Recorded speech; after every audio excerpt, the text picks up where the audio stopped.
Shalom. Saudara-saudara yang kasih di dalam Tuhan, ada lagu yang mengatakan, hari ini harinya Tuhan, mari kita bersuka ria. Benar, singer tadi. Kita semangat. Hari ini harinya Tuhan, bukan hanya hari ini. Setiap hari harinya Tuhan. Tidak ada hari baik, semua hari baik. Ini yang perlu sekali penting kita tahu. Semua hari itu baik adanya. Amen. Makanya kalau mau mengadakan syukuran, mau mengadakan perkawinan, mau mengadakan apa aja, jangan pilih-pilih hari. Itu udah keliru, bertentangan dengan kehendak Tuhan. Tuhan bilang semua hari baik. Amin. Tuhan tidak pilih-pilih hari untuk memberkati kita. Tidak. Tuhan memberkati setiap saat. Bahkan di dalam firman Tuhan pun katakan, ketika kita tidur, Tuhan memberkati kita. Yes. Jangan saudara anggap enteng kalau kita ke rumah Tuhan. Kalau kita ke rumah Tuhan, cantik-cantik ibu-ibunya, bapaknya ganteng-ganteng, pakai jas, itu perlu. Jangan jas ini dipakai nanti setelah ada di peti mati. Banyak orang terjadi demikian. Jangan. Jas ini dipakai untuk orang hidup, bukan untuk orang mati. Jangan pakai seperti itu. Kalau ibu-ibu cantik-cantik, keren-keren, alisnya ada yang kayak Star Trek naik ke atas, ada yang turun ke bawah naik burung getek, nggak apa-apa. Beda-beda style katanya. Ada yang style beda-beda. Tapi kalau anak-anak Indonesia stylenya cuma satu. Roknya naik ke atas, yang atas turun ke bawah. Nggak pernah hilang itu style itu. Rok, orang Manado bilang rok mini. Nah, kehidupan kita tidak ditentukan oleh cuaca, tidak ditentukan oleh keadaan, tidak ditentukan oleh ruang dan waktu. Gereja kita yang sesungguhnya ada dalam hati kita. Amin. Tuhan itu ada di dalam hati kita. Makanya kalau orang bertanya, Pak, di mana sebetulnya Tuhan itu? Banyak orang salah. Oh, ada orang bilang Tuhan itu di depan kita. Ada orang lain bilang Tuhan di belakang kita. Ada orang lain lagi bilang Tuhan di samping kiri kita. Yang lain bilang Tuhan ada di samping kanan kita. Itu semuanya tidak benar. Kalau gitu Tuhan ada di mana? Tuhan di dalam kehidupan kita, di dalam hati kita. Amin. Tuhan bersama-sama dengan kita, berjalan bersama kita. Ketika saudara ada masalah, Tuhan akan tangkal semuanya itu. Itulah Tuhan kita. Dia hidup dan berkuasa. Amin. Tidak ada Tuhan selain Tuhan kita, Yesus Kristus. Firman Tuhan katakan apa? Dan ini tidak pernah ditulis di ayat-ayat yang lain. Tidak pernah ditulis di ayat-ayat yang lain. Tuhan bilang apa? Akulah Tuhan. Dan tidak ada yang lain, Tuhan bilang. Selain aku, tidak ada Tuhan. Bahkan Tuhan persenjatai kita. Yesaya 41 ayat 10 dan 13. Dan ayat-ayat ini ditulis 365 kali. Tuhan bilang, jangan takut, aku menyertai engkau. Jangan takut anakmu, kamu di Amerika kayak, kamu di Amerika kayak, dimanapun. Tuhan bilang jangan takut. Amin. Kita dari Indonesia jauh-jauh ke Amerika. Santai aja kita, ibu-ibu ketawa-ketawa. Makan juga orang lain mungkin susah makan. kita malah pesta-pesta, tidak ada masalah karena Tuhan tolong. Tuhan menyertai kita dan tidak pernah meninggalkan kita. Itu ingat baik-baik tuh. Baik, kita buka firman Tuhan. Kisah Para Rasul. Kisah Para Rasul 16. Saya akan baca aja ini. Kisah Para Rasul 16 ayat 19 sampai dengan ayat yang ke-25. Sudah ketemu Kisah Para Rasul 16 ayat 19 sampai yang ke-25. Perikopnya di sini, kepala penjara di Filipi. Ketika tuan-tuan perempuan itu melihat bahwa harapan mereka akan mendapatkan penghasilan lenyap, mereka menangkap Paulus dan Silas, lalu menyeret mereka ke pasar untuk menghadap penguasa. Setelah mereka membawa keduanya menghadap pembesar-pembesar kota itu, berkatalah mereka, katanya, orang-orang ini mengacau kota kita ini karena mereka orang Yahudi. Dan mereka mengajarkan adat istiadat yang kita sebagai orang Rom, ini Roma, keturunan Roma, tidak boleh menerimanya atau menurutinya. Juga banyak orang bangkit menentang mereka. Lalu pembesar-pembesar kota itu menyuruh menggoyahkan pakaian dari tubuh mereka dan mendera mereka. Setelah mereka berkali-kali didera, mereka dilemparkan ke dalam penjara. Kepala penjara diperintahkan menjaga mereka dengan sungguh-sungguh. Emang ada kepala penjara memerintah orang main-main? Katakan begini, sesuai dengan perintah itu, kepala penjara memasukkan mereka ke ruang penjara yang paling tengah dan membelenggu kaki mereka dalam pasungan yang kuat. Yang ngerti ini, pasungan ini, belenggu, ini orang-orang yang sudah mengikuti zaman Belanda, zaman Jepang. Dikatakan dibelenggu itu borgol sebetulnya dalam pasukan yang kuat. Terakhir, tetapi kira-kira tengah malam, Paulus dan Silas berdoa, menyanyikan puji-pujian kepada Allah, dan orang-orang hukuman lain mendengarkan mereka. Amin. Saudara-saudara yang kasih di dalam Tuhan, apa sebetulnya yang dilakukan oleh Paulus dan Silas? Apa sebetulnya yang dilakukan sehingga dia harus ditahan di dalam penjara? Kalau kita baca firman Tuhan, kita baca tentang semuanya yang ada kaitannya dengan Kisah Para Rasul, kita tidak pernah menemukan kesalahan daripada Paulus dan Silas. Paulus dan Silas tidak melakukan perbuatan apa-apa, tidak melakukan kesalahan, tidak juga membawa adat istiadat yang tidak sesuai dengan orang Rom. Kalau urusan adat, orang Jawa sama orang Manado juga berbeda. Iya, orang Manado sama orang Batak beda. Ketemunya cuma satu di Belanga, sama-sama makan ere sama di dua. Iya, ketemunya satu. Adatnya tidak sama. Yang lain-lain pun tidak sama. Orang Jawa sama orang Manado apalagi. Orang Jawa sama orang Batak, orang Kalimantan, orang Sulawesi, orang Sumatera, beda semua adat istiadat. Demikian juga Paulus dan Silas dituduh oleh orang yang keturunan Rom, orang-orang yang sombong, yang tidak beragama. Mereka masih menganut dinamisme, mereka masih menganut animisme, mereka masih menganut menyembah patung dan segala macam.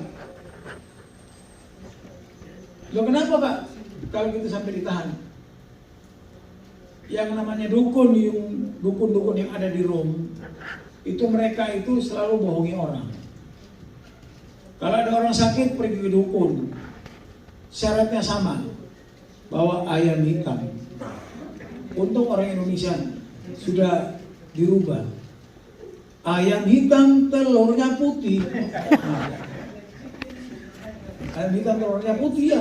Ayam hitam nggak pernah bertelur hitam. Itu bahwa ayam hitam sekarang di Indonesia ayam hitam banyak sekali. Masih ada lagi orang percaya kalau mau pergi ke dukun itu mesti bawa ayam hitam. Kalau nggak dapat ayam hitam mungkin dikelir kali. Terus syarat kedua adalah bunga, harus bawa bunga. Bunga 7 macam. Putih, kuning, merah, segala macam. Zaman saya masih muda-muda dulu, zaman Pak Pendeta masih muda, kita cari bunga 7 macam setengah mati. Salah-salah curi bunganya orang, tapi tidak dapat juga 7 macam. Tetapi sekarang satu pohon bunga bisa 7 macam. Ada yang tahu nggak? Cangkok. Bunga apa ya? Bunga Kamboja. Coba pergi Bali, bunga Kamboja macam kuning, merah, macam-macam. Tapi ada yang nggak boleh dipakai sembahyang. 7 macam syaratnya itu. Karena dukunnya syaratnya tidak berubah-berubah, orang sudah mulai tidak percaya. Tapi masih banyak anak-anak Tuhan, orang Kristen yang percaya dukun. Sudah nggak populer, ganti orang pandai katanya. Di mana? Di Gunung Kawi. Pak Pendeta di Gunung Kawi di Malang sana. Di mana lagi sana banyak gunung-gunung yang nggak bertuan semua. Katanya di situ banyak orang pandai. Orang pandai di Gunung Kawi bertapa, nggak pakai baju, kedinginan katanya orang pandai. Orang pandai ya anak sekolah. Orang yang sekolah orang pandai. Ini baca nggak bisa, segala macam nggak bisa katanya orang pandai. Bagaimana sih? Itu bukan orang pandai, orang bodoh. Sekarang sudah mulai nggak percaya lagi, bergeser. Sekarang ini paranormal, Pak. Paranormal itu identik dengan orang yang tidak normal. Orang tidak normal itu orang ini loh, orang gila. Pak Gembala ini orang normal. Kita semua ini orang normal. Membantu orang ada batasnya. Tapi banyak orang datang ke paranormal. Di Indonesia populer itu ke paranormal itu. Cari apa Pak Pendeta di sana? Cari nomor nalu. Iya kan? Banyak yang seperti itu. Tidak peka dengan suara Tuhan. Kita dituntut Tuhan untuk peka dengan suara Tuhan. Bagaimana kita bisa peka dengan suara Tuhan? Kita tidak pernah mendengarkan firman Tuhan, tidak membaca firman Tuhan, tidak pernah merenungkan firman Tuhan siang dan malam. Saya direnungkan uang terus. Kita butuh uang, tapi kita butuh yang lebih penting lagi lah, sumber uang itu. Amin. Tuhan Yesus Kristus. Kita cari sumbernya di situ. Oh ini kalau kita dapat sumber ini akan mengalir kepada kita. Kita akan diberkati. Amin. Tapi banyak loh. Ada ini satu cerita di Lamongan sana. Kakaknya istri saya itu lurah di sana. Di Karondoran. Kakinya ini bengkak. Namanya Mil, kenapa tuh kakinya bengkak? Oh dibikin orang katanya. Dibikin orang. Kok bisa dibikin orang? Iya, mungkin orang itu benci sama kita. Diinjak dikit, katanya kakinya bengkak. Loh kamu, saya bilang, kamu loh 30 tahun jadi majelis. Kok percaya seperti model kayak gini ini? Gak salah ini Pak. Lah beneran ini kok katanya. Ayo kamu mau bertaruh sama Tuhan saya enggak? Kamu kok ngomong gitu, Tuhanku sama. Oh pinter gitu kok. Ya kamu berdoa dulu deh, nanti saya berdoa 2 menit. Tapi nanti habis itu kamu tambah dokter ya. Lu gak usah pakai dokter segala. Dokter itu juga diakui Tuhan. Tuhan kasih hikmah, kamu pergi ke dokter. Dokter itu belajar. Dia berdoa. Sudah 1 hari, gak sembuh-sembuh, tambah bengkak kakinya. Saya bawa ke rumah sakit. Kalau orang termohon pasti tahu, rumah sakit Bethesda itu. Bethesda, ya. Paus itu, rumah sakit Bethesda. Saya bisa sama dokter tolong diperiksa itu apa itu. Wah ini gampang ini. Apa itu dok? Asam urat sama kolesterol. Bohongan penyakitmu ini. Suruh istri saya, ini mah doain obat ini. Itu 1 hari loh mesti minumnya itu. Baru sekali loh, sore-sore dia bilang gini, lo kok kempes? Lo asam urat kok. Kempes lah, sembuh. Kalau kita kamu udah percaya? Iya, aku percaya. Iya gitu, udah jangan aneh-aneh. Kita harus peka dengan suara Tuhan. Amin. Saat ini ya, Tuhan sedang memanggil kita. Amin. Tuhan sedang memanggil. Tuhan memanggil apa? Sesuai dengan nama kita masing-masing. Tuhan tidak panggil nama gerombolan. Kayak orang demo, tidak. Tuhan panggil, Susan, mari mendekat kepadaku. Aku memberkati engkau. Akibat kita tidak peka dengan suara Tuhan, berlalu dengan sia-sia. Ya Tuhan panggil yang lain. Nah itu jangan terjadi seperti itu. Nanti kita kalau jalan di kuburan bilang lagi, wah merinding aku. Merinding katanya. Banyak setan. Ini orang ini peka dengan suara setan atau peka dengan suara Tuhan.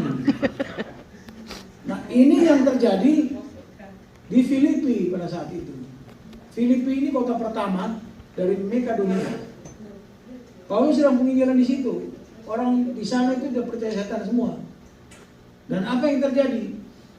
Dia dimasukkan di dalam penjara, ditaruh di penjara yang paling tengah. Saya kan seorang intelijen, tahu penjara paling tengah kayaknya. Tujuannya apa? Supaya cepat mati kamu. Kalau kita bunuh nanti kita kena HAM. Amerika ini paling sering HAM. Kalau dia ini jadi hamburger itu. HAM. Nanti kalau ada orang pelanggaran ditangkap, nggak boleh keras-keras HAM. Ini udah 10 kali pelanggaran. HAM lagi. Nggak ada sudah. Nggak ada orang kita tendangi aja dia. Iya saya jatuh di kantor. Seperti itu loh. Dia ditaruh di dalam penjara paling tengah. Dia anggap orang-orang yang ada di Filipi sana, kalau taruh di penjara yang paling tengah, yang sebentar lagi mati, Tuhan tidak bisa melihat, sudah gelap gulita, dia sudah nggak bisa apa-apa. Dia nggak tahu Tuhan kita tuh hidup. Emang Tuhan kita tuh handphone apa? Pakai signal? Tidak. Tuhan kita hidup dimanapun saudara berada, dia bisa menjangkau saudara. Amen. Hati saudara bisa dijangkau oleh dia. Amin. Paulus melakukan hanya 2. Melakukan itu 2. Berdoa kepada Tuhan dan satunya apa? Menyanyikan puji-pujian. Makanya kalau menyanyi yang benar. Kalau leader suruh nyanyi yang benar. Nyanyi lagunya kemana, tangannya kemana. Nanti lagunya udah habis masih cium. Karena nggak baca, nggak tahu pikirannya kemana-mana. Jangan nyanyi yang benar. Kita tahu nggak? Tuhan bilang kalau kamu menyanyi dengan roh dan kebenaran. Kamu nyanyi tapi kebenaranmu nggak ada. Kamu nyanyi sungguh-sungguh. Saudara ya, kadang-kadang kita menyanyi, kita angkat tangan, kita tidak sadar Tuhan turun tangan menjamah kita. Tahu-tahu saudara nangis, benar enggak? Ya. Terharu, aku terharu sama lagunya. Bukan terharu sama lagu itu. Tuhan menjamah kita karena kita nggak peka dengan suara Tuhan. Itulah dibilang terharu. Nanti Tuhan kasih berkat, Pak Pendeta kasih berkat. Ketepaan aku nggak ada duit. Tidak ada yang ketepaan dengan Tuhan. Semua dari rancangan Tuhan. Amin. Saya suka bilang, sama pemain musik, semua yang terlibat di gereja, kita jangan mengklaim sama pendeta, duit dikit. Tuhan bayar kamu. Iya, seberapapun yang dibayar pendeta, itu terima. Itu bukan dari pendeta, dari Tuhan. Tapi Tuhan sudah tulis, oh anakku, kamu udah berapa kali melayani Tuhan? Bolosan kamu ini. Nanti ketika kita nggak punya apa-apa, kalau kita masuk kerja, puji Tuhan, aku udah terima di kerjaan. Dia nggak tahu itu berkat Tuhan yang selama ini kita kerjakan. Amin. Itulah Tuhan kita. Menyanyikan puji-pujian, jangan nyanyi yang aneh-aneh. Saya bolak-balik bilang, jangan nyanyi yang aneh-aneh. Banyak sekali lagu-lagu yang tidak membangkitkan iman percaya kita kepada Tuhan. Bersyukur kepada Tuhan. Setiap malam kita mau tidur, kita bersyukur kepada Tuhan. Kita berdoa kepada Tuhan. Terima kasih Tuhan akan kasih setiamu yang ku alami dalam hidupku. Mau nggak kita? Tuhan kasih tidur terus, pagi-pagi nggak bangun-bangun. Ayo, bersyukur pada Tuhan. Harus itu nyanyi, jangan nyanyi sing aneh-aneh.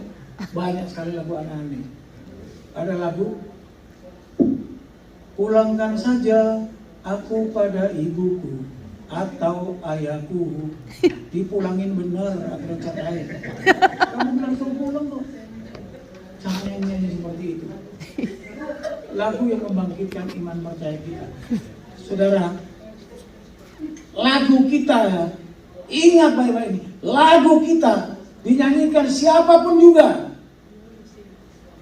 Pikir baik-baik. Lagu kita, lagu Kristen, lagu anak-anak Tuhan, dinyanyikan siapapun juga. Berkat, mendatangkan berkat besar.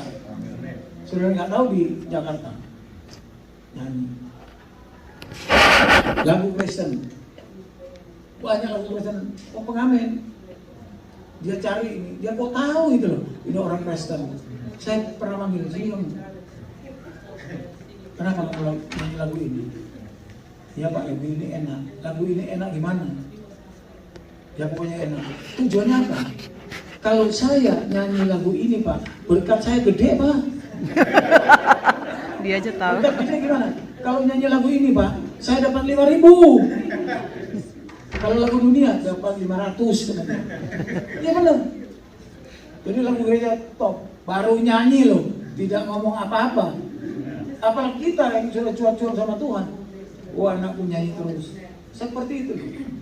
Cuman lagu loh. Banyak kali terjadi demikian.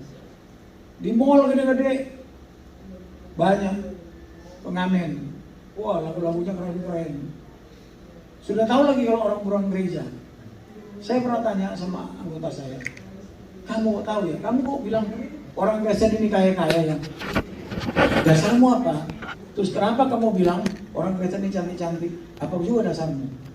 Dia bilang, pertama Kak, yang orang Kristen kaya-kaya, hampir semua restoran gede yang ada di Jakarta yang makan orang Kristen.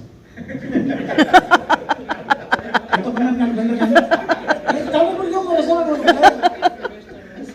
Saya sama pendeta aja pergi ke restoran, kalau diterjemahkan duit-duitnya banyak duitnya, tapi kita tenang-tenang aja. Itu masih orang Kristen Pak. Patokannya di mana? Kalau orang Kristen mau makan, pasti berdoa. Gak ngomong loh.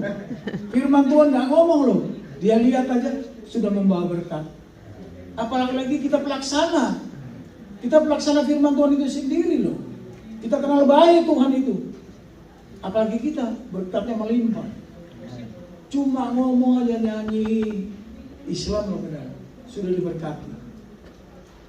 Coba kita kalau lagi banyak duit nyanyi, orang ini kumpul-kumpul kasih bukan orang Kristen ini, kita kasih 10.000, pasti kan?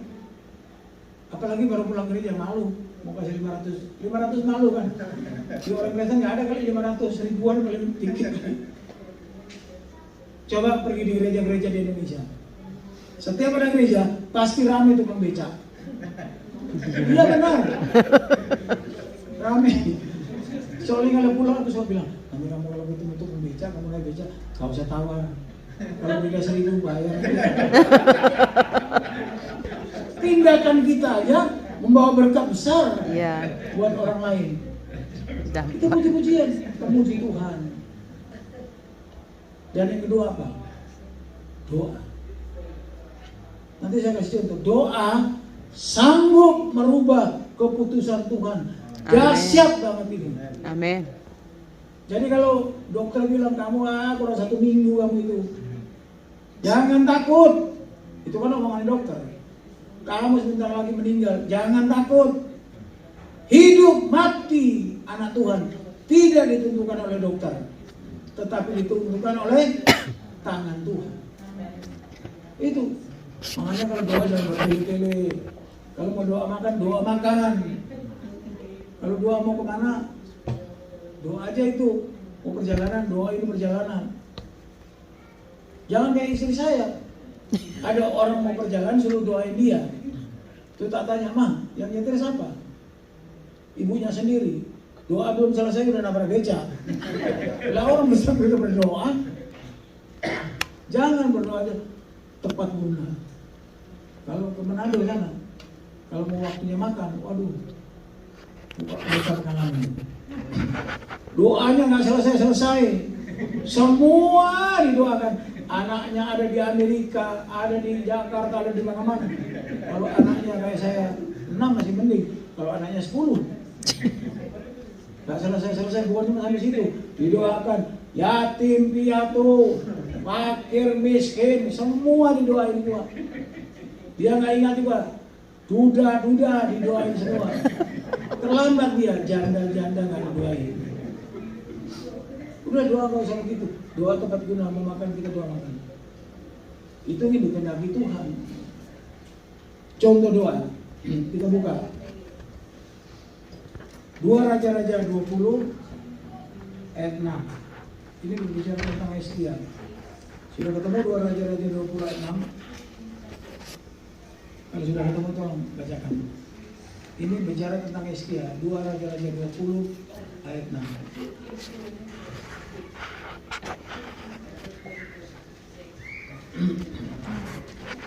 Sudah ketemu?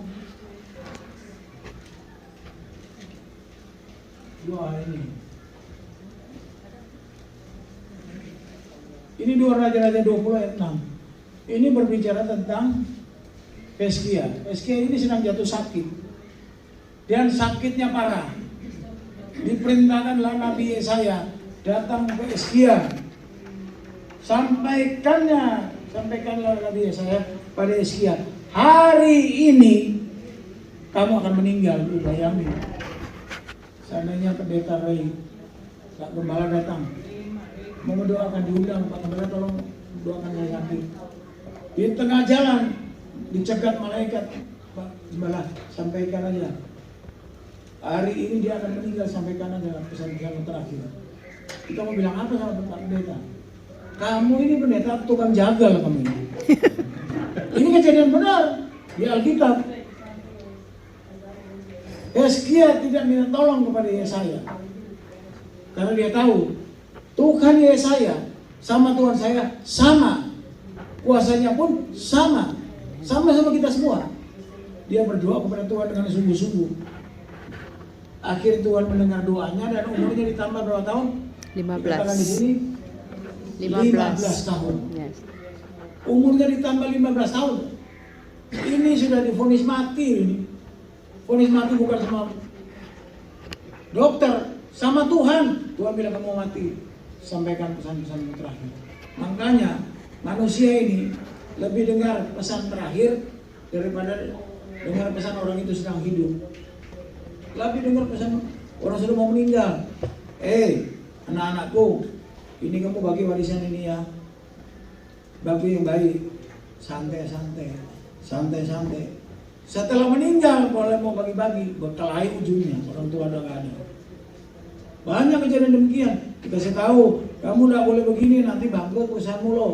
Bapak yang bangun ini, tetap gak dihargai. Datang sudah bangkrut, baru sadar, oh iya ya, orangnya udah mati. Tentang doa, bisa merubah. Satu lagi, Ini 1 Samuel 2 Samuel 20 ayat 6. 1 Samuel 1 ayat 6. Ini 1 Samuel 1 ayat 6. 1 Samuel 1 ayat 6 ini tentang Hana. Hana seorang ibu yang kandungannya ditutup oleh Allah.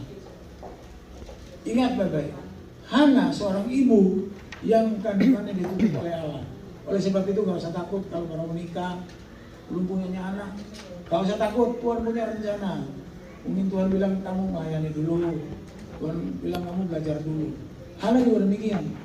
Apa yang dilakukan Allah? Bukan berhari-hari, bertahun-tahun dia berdoa kepada Tuhan tanpa putus asa. Hana berdoa terus kepada Tuhan, mohon pertolongan Tuhan supaya dia bisa mengandung. Dan apa? Akhirnya doanya didengar oleh Tuhan. Dia mengandung dan anaknya namanya siapa? Samuel. Samuel. Hana akhirnya mengandung dan melahirkan, dan nama anaknya adalah Samuel. Meminta daripada Allah. Itu kekuatan Tuhan kita. Dan kekuatan itu tetap berlaku. Dulu, sekarang, dan selama-lamanya tetap berlaku. Amin. Itu kedahsyatan Tuhan kita. Keajaiban Tuhan kita. Tuhan kita ajaib, luar biasa. Tuhan kita memperhatikan kehidupan kita. Dia tidak pernah meninggalkan kita. Ada satu cerita di Jawa Tengah. Ini apa namanya, lurah-lurah mau ke Jakarta. Lurah-lurah mau ke Jakarta naik pesawat. Namanya lurah, yang lain dari kampung. Jendela pesawat dikutak-kutik sampai ada renggang dikit. Sudah terbang itu bunyi itu. Kurangnya apa ini, bahaya. Terpaksa pesawat turun. Setelah diselidiki, ternyata jendela pesawat itu ada yang renggang. Nah mungkin lurah-lurah itu. Nah satu saat teman saya, orang Madura, pergi ke Jakarta, naik pesawat buatan Indonesia, CM, pesawat CM. Sedang di dalam pesawat, dia bilang, wah pesawat kok panas ini. Karena belum terbang, pesawatnya panas bener ini. Kenapa panas ini? Ada apa sih ini? Akhirnya pesawat terbang. Terus dia bilang, orang Indonesia pintar ya, tapi ya bodoh juga. Kenapa? Kok baling-baling ditaruh di luar katanya? Kenapa baling-baling ditaruh di dalam? Ditaruh di luar baling-baling. Kadang-kadang banyak lucu di Indonesia. Banyak ya. Baling-baling taruh di luar, kalau taruh di dalam terbang sak kamu. Itulah kehidupan kita. Kehidupan kita itu selalu dalam rancangan Tuhan. Tidak bisa kita lari sendiri. Tidak, semua dalam rancangan Tuhan. Kita berhasil, kita tidak berhasil, itu semua dalam rancangan Tuhan. Kenapa Tuhan yang lain berhasil, saya tidak? Ya kamu malas. Sampai Tuhan kasih istilah, kalau kamu malas belajar pada semut. Coba bayangkan, gembala aja, Pak Gembala. Kalau waduh di Amerika memang susah banget. Kalau di Indonesia kayak bos, gembala. Itu loh, sananya, anunya apa namanya, elektrik sana itu taruh sini. Udah latihan om. Kalau di sini, udah. Ini pembantu atau gembala? Diatur sendiri, itunya diatur sendiri. Beneran ini, kasihan loh. Gembala di Amerika. Habis itu dirong-rong sama jemaat. Mau berantem lulu. Di sana enggak. Gembala datang udah kayak gini jangan takut. Ini akan kecil lagi. Kalau di sampingmu kosong itu sedang diduduki oleh malaikat. Nanti sementara kita penuh. Benar. Di sana musiknya di mana? Kayak bos pokoknya. Ya musiknya. Sudah latihan tadi? Sudah. Kayak bos bener. Om, ini lo nggak latihan ada berapa orang? Ya, keputusan kepala bro. Tampil apa enggak? Di situ om ada begini, ada kurang-kurang ini. Di sini enggak, turun langsung. Untung nggak ikut ngatur kursi lagi. Biarlah kehidupan kita di negeri orang membawa berkat buat Amerika ini dan suaranya di Indonesia harum. Kita adalah orang-orang yang berhasil, orang-orang yang penuh dengan sukacita. Amin. Penampilan kita juga oke, nggak kalah sama yang di lain tempat. Ini perlu loh. Orang yang ke gereja di Indonesia, walaupun gerejanya banyak sekali, belum tentu bajunya bagus-bagus mereka. Sini bajunya bagus-bagus semua. Saya lihat ibu itu kayak Cinderella, senang.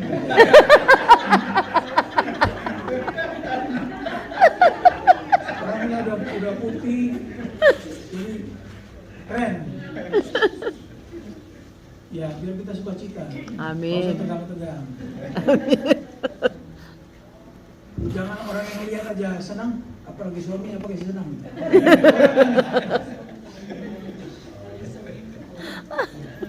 Demikianlah firman Tuhan pada siang hari ini.